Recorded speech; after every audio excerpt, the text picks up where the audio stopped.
nesse apoio multiprofissional que entende também ser pertinente para que a gente mude esse cenário atual? Eu entendo que, assim, uma avaliação que eu gosto de... É a forma como eu não consigo deixar de ver para os problemas. É que nós, enquanto profissionais da saúde mental, nós não deveríamos nos guiar pelos diagnósticos. Os diagnósticos, eles nos ajudam a comunicar. Ele serve para eu contar a história para um outro profissional. Então tem que explicar. Eu, para Alessandra, eu vou contar uma história. Eu posso dizer que aquela pessoa está com transtorno depressivo, está com transtorno de ansiedade, tem um transtorno borderline. A gente cria esses nomes, esses conceitos que a gente chama de diagnósticos na psiquiatria, para a gente conseguir se comunicar melhor.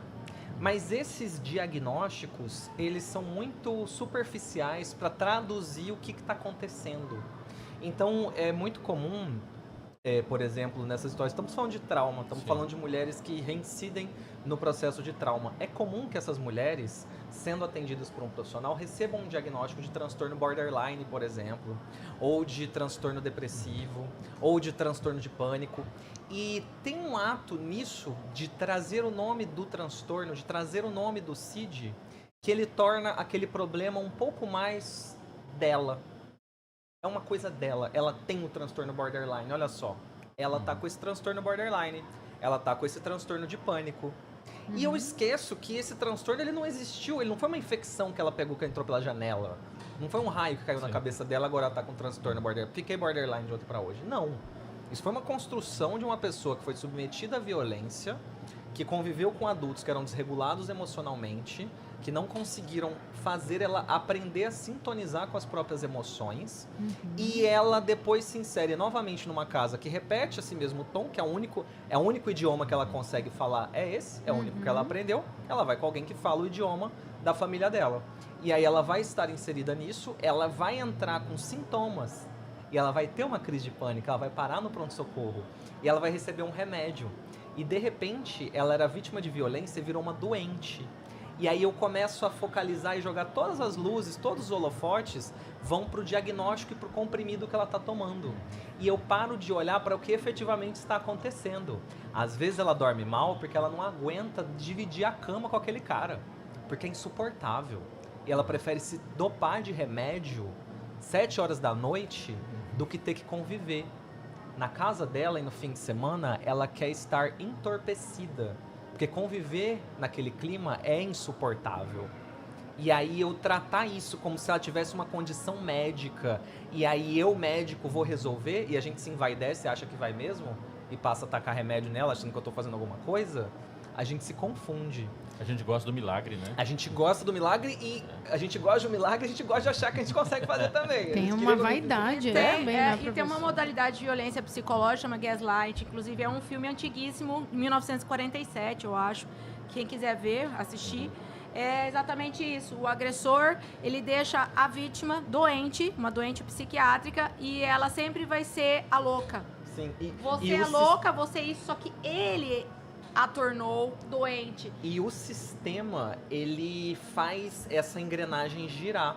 Porque para que ela consiga um atendimento em algum lugar de auxílio, ela precisa ter uma doença. Precisa ter. Caso ela não tenha a doença, o sofrimento humano é insuficiente para convencer o sistema de saúde, o sistema educacional para atender aquela demanda. A criança ela não pode só ter dificuldade de estudar para receber um professor particular. Ela tem que ter TDAH.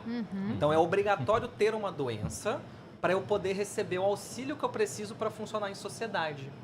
Então, essa lógica, ela é bastante complexa. E nós, profissionais, podemos e devemos dar o diagnóstico e ofertar o tratamento, mas sem perder a visão do todo que a gente está fazendo e do impacto que a gente tem. Porque aquela família que tem aquela mulher que foi traumatizada na infância, aquela família, inclusive, fez parte disso. Ela se casa e ela deprime.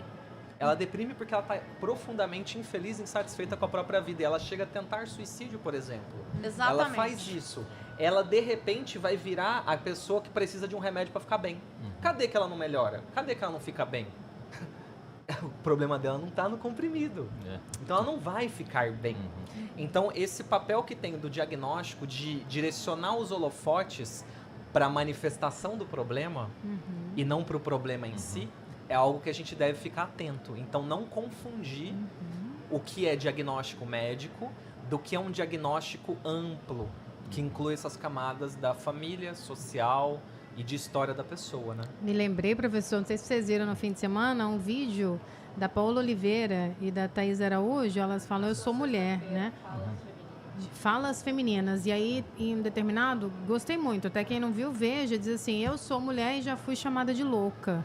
Porque em várias esferas, né, professor, profissionais também, em algum momento, para atacar a mulher, essa loucura ela é apontada com uma facilidade, como se você, por ser mulher, já fosse considerada louca. Sim.